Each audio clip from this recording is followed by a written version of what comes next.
آج کل ہم خبروں میں سن رہے ہیں یورپ کے رائزنگ ٹیمپریچرز کے بارے میں، اسپیسیفکلی یورپ کی ہیٹ ویو جس نے وہاں کے لوگوں کا جینا حرام کر دیا ہے اور 1300 سے زائد اموات ہو چکی ہیں۔ یہاں تک کہ بہت سے لوگ نہروں اور جھیلوں میں ڈبکیاں لگاتے ہوئے مر گئے جن کو آئیڈیا نہیں تھا، کیونکہ اس سے پہلے ان کے لیے یہ نوبت آئی ہی نہیں تھی کہ پبلک پلیسز میں اس طرح نہانا جس طرح ہم پاکستانی نہاتے ہیں اپنی نہروں میں۔ تو یورپ کے یہ جو ہم حالات دیکھ رہے ہیں، اس کے پیچھے اصل ریزن کیا ہے، اس کو جاننا بہت ضروری ہے کہ ہیٹ ویو اس یورپ میں جس کو ہمیشہ ٹھنڈا سمجھا جاتا ہے، جس کے اوپر آرکٹک سی ہے اور ویسٹ میں اٹلانٹک اوشین اور پھر روس کی طرف سے برفانی ہوائیں بھی ہیں، ایسا کیا ہوا ہے کہ یورپ میں اب ہیٹ بڑھ رہی ہے۔ آج کی اس ویڈیو میں ہم سمجھنے کی کوشش کریں گے یورپ کی ہیٹ ویو اور اس کی ریزنز، اس کی جیوگرافیکل اور انوائرمنٹل ریزنز ہو کیا رہا ہے۔ آئیے جانتے ہیں اس انفارمیشن کے بارے میں جو اتنی ڈیٹیل میں آپ نے نہیں دیکھی ہوگی۔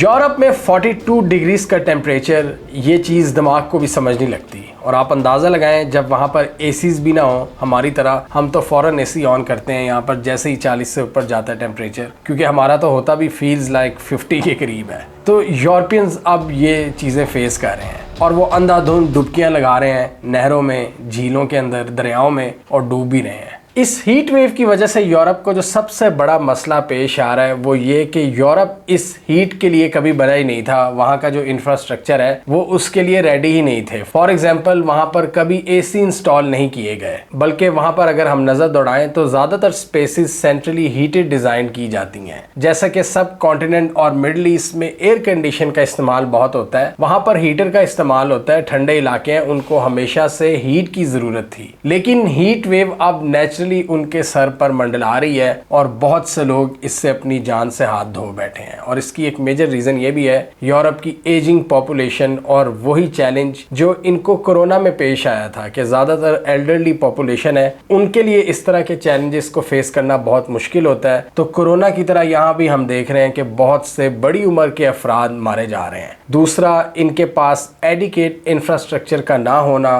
اور تیسری بڑی ریزن جس کی وجہ سے یہ سب سے زیادہ متاثر ہو رہے ہیں وہ ہے یہاں کا انفراسٹرکچر، اور زیادہ تر ہیٹ ویو بڑے شہروں کو متاثر کر رہی ہے۔ لندن، پیرس، میڈرڈ، روم، یہ بڑے بڑے جو شہر ہیں، کیونکہ یہاں پر ان کا ایک زبردست انفراسٹرکچر ہے، ہائی رائز ہیں، بلڈنگز بہت زیادہ ہیں، تو یہ کنکریٹ زیادہ ہیٹ ایبزارب کرتی ہے، اور زیادہ تر جو دیہی علاقے ہیں وہاں پر اتنی گرمی نہیں فیل کی جا رہی جو کہ بڑے شہروں میں کی جا رہی ہے۔ اب ذرا جانتے ہیں اس کی جیوگرافیکل ریزنز، کیا وجہ ہے کہ ہیٹ ویو اس وقت یورپ فیس کر رہا ہے جو ہسٹوریکلی بڑا ٹھنڈا مانا جاتا ہے، اور ہم جیسے جو لوگ ہیں، جو ایشینز ہیں، ہمیشہ یورپ کی سردی کو بہت زیادہ رومانٹسائز کرتے ہیں۔ وہاں کی ہلکی ہلکی بارش بڑا زبردست لگتا ہے، موسم ہم کہتے ہیں کہ یار ہمیں یورپ لے جاؤ جب ہمارے ہاں گرمی آتی ہے، لیکن انٹرسٹنگ بات یہ ہے کہ اس وقت وہاں بھی 40 ابو ٹیمپریچر جا چکا ہے، 40 ڈگری سینٹی گریڈز بڑے بڑے کیپٹلز میں۔ تو آئیے دیکھتے ہیں کہ ریزن کیا ہے۔ سب سے پہلے تو آپ یہ میپ پر نظر دوڑائیں، آپ یورپ کو جب دیکھتے ہیں تو آپ دیکھتے ہیں یہ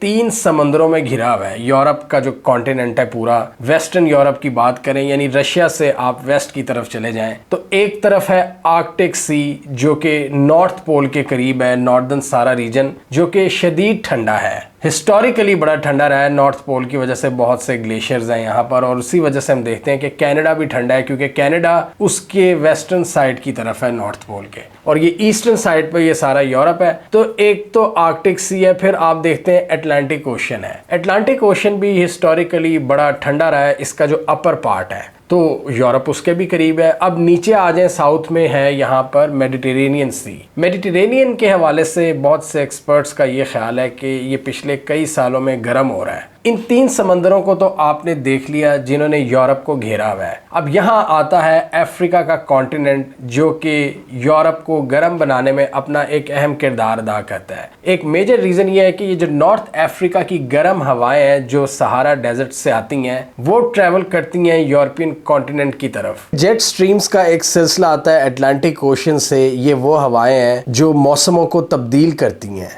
اپنے ساتھ ٹھنڈی ہوائیں لاتی ہیں اور ہائی پریشر کا ایک سٹرونگ کنیکشن بناتی ہیں۔ اس ہائی پریشر کے دونوں طرف لو پریشر کے سسٹم بن جاتے ہیں جو کہ اومیگا کی شکل اختیار کر لیتے ہیں، اور گرم ہوا اس پورے سلسلے کے اندر قید ہو جاتی ہے. گرم ہوا کے ہائی پریشرز کریٹ ہونا شروع ہو جاتے ہیں ان ریجنز کے اوپر جو کہ اتنی آسانی سے موو بھی نہیں کر پاتے اور ایک اسپیسیفک ایریا میں رک جاتی ہے. یعنی ایک ہیٹ ڈوم کریٹ ہو جاتا ہے, یعنی گرمی کا ایک بہت بڑا آپ کہہ سکتے ہیں کہ ایک گولا کریٹ ہو جاتا ہے گرمی کا, اور اس میں ایک بہت بڑا کردار ادا کرتی ہے آپ کی گلوبل وارمنگ جو اس کو مزید انٹینسیفائی کر دیتی ہے. اور یہ جو سمندروں کی بات ابھی ہم نے کی ہے, یہ جو سمندر بھی پہلے سے زیادہ گرم ہو چکے ہیں, یہ اس کی ہیٹ میں مزید اضافہ کرتے ہیں. افریقہ اور میڈیٹرینین کی گرم ہوائیں نیچرلی کیا ہوتا ہے کہ اٹلانٹک اور آرکٹک اوشین کی جو ٹھنڈی ہوائیں ہیں وہ یورپ کو ٹھنڈا رکھتی ہیں, لیکن ان ہیٹ ڈومز کی وجہ سے یہ ان ہواؤں کا جو پیٹرن ہے, جو ان کا رستہ ہے, وہ بھی ڈسٹرب ہو جاتا ہے اور وہ اس ہیٹ ڈوم کو توڑ نہیں پاتا جو کہ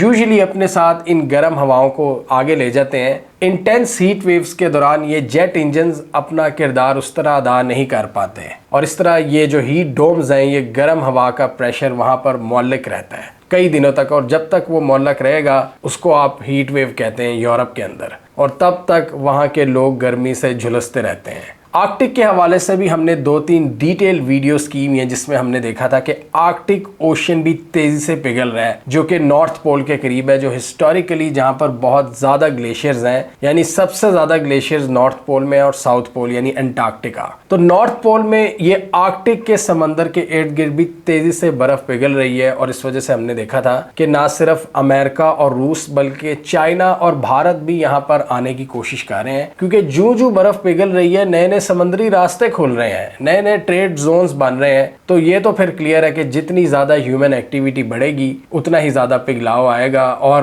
نہ صرف یہ انوائرمنٹل چینج کی وجہ سے ہو رہا ہے بلکہ اب یہ بگ پاور کمپٹیشن اس کو مزید انٹینسیفائی کر رہا ہے. رشیا اور امریکہ کی ملٹری پریزنس ہے یہاں پر. تو آرکٹک اوشن بھی تیزی سے پگھل رہا ہے اور اس کی وجہ سے اس کی بھی ٹھنڈی ہواؤں میں وہ اثر نہیں رہا کہ وہ ان ہیٹ ویوز کو توڑ سکے, اور اسی طرح اٹلانٹک اوشن وہ بھی اس اوور آل امپیکٹ کی وجہ سے اپنا کردار ادا نہیں کر پا رہا, ٹھنڈا کردار. ایک اور اس میں ایفیکٹ ہے جو انڈائریکٹ ہے, ایل نینو ایفیکٹ, جو کہ پیسیفک اوشن میں ہوتا ہے جس کا یورپ سے ڈائریکٹلی کوئی تعلق نہیں. ایل نینو ایفیکٹ کی وجہ سے دنیا کا سب سے بڑا سمندر چونکہ گرم ہو جاتا ہے, اور اس کی وجہ سے آپ دیکھتے ہیں کہ اوور آل پورے ایٹماسفیئر کا جو ٹیمپریچر ہے وہ رائز ہو جاتا ہے, اور یہ بھی ایک ریزن ہے ان سمندروں کے ٹیمپریچر رائز ہونے کی. اور اسی طرح میڈیٹرینین کا جو بڑھتا ہوا ٹیمپریچر ہے اور اٹلانٹک اوشن کی ہوائیں یہ جب مل کے یورپ کی طرف جاتی ہیں تو یہ بجائے ٹھنڈا کرنے کے ہیومیڈیٹی کو انکریز کر دیتی ہیں, اور وہی حال ہوتا ہے جو ہمارا جولائی اور اگست میں ہوتا ہے. یعنی آپ کے ایٹماسفیئر میں پانی تو ہوتا ہے لیکن وہ گرم پانی ہوتا ہے اور آپ کو بہت زیادہ گرمی لگتی ہے, اور اسپیشلی راتوں کو بہت زیادہ ہبس ہوتی ہے.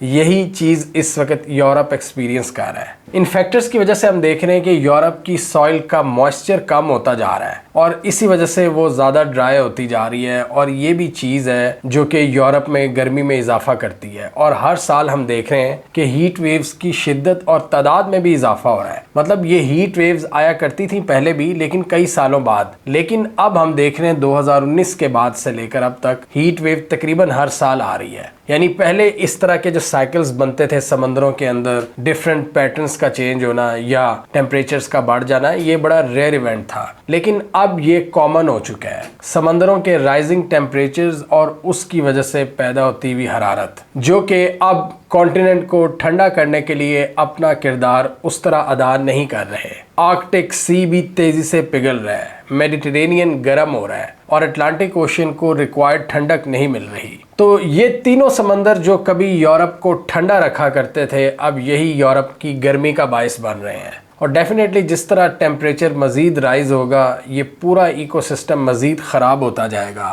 آرکٹک میں جب نئے راستے بنیں گے, نئے ٹریڈ روٹس, اس میں کچھ دیر تو کچھ پاورز کو اکنامک بینیفٹس ہوں گے لیکن لانگ ٹرم میں یہ پورا پلانٹ تباہ ہوگا. اور آرکٹک میں بھی اگر انہوں نے مزید ملٹری انسٹالیشنز یا اپنا دوسرا ٹریڈنگ انفراسٹرکچر بڑھانے کی کوشش کی تو یہ بھی مزید ڈیزاسٹرس ثابت ہوگا. اور وہ علاقہ جو دنیا کے گرم ممالک کے لیے ایک ٹریول ڈیسٹینیشن تھا وہ اپنا وہ والا چارم بھی لوز کر دے گا. اور ہم کہہ سکتے ہیں کہ یورپ کے کئی ڈاؤن فالز کے اندر ایک یہ ڈاؤن فال بھی شامل ہو جائے گا, ان کی ٹھنڈک کا ڈاؤن فال. اس سے یورپ کا ٹریول اینڈ ٹورزم متاثر ہوگا، جس سے الٹیمیٹلی یورپ کی جو اسٹریٹجک اسٹیبلٹی ہے وہ کم ہوگی۔ جو ایک پاور تھی ان کے پاس، اور اسٹریٹجک پاور میں آپ کی تب بھی اضافہ ہوتا ہے جب آپ کے پاس پیسہ ہوتا ہے، تو آپ کے پاس جب آپ کا مین ٹول جو ٹریول اینڈ ٹورزم جس سے آپ بہت زیادہ کماتے ہو، اگر وہ بھی نہیں رہے گا تو آپ سوچیں یورپ کو کتنا زیادہ نقصان ہوگا۔ یہ چیلنج ابھی رشیا فیس نہیں کر رہا کیونکہ وہ آرکٹک اوشین کے زیادہ قریب ہے، ان کا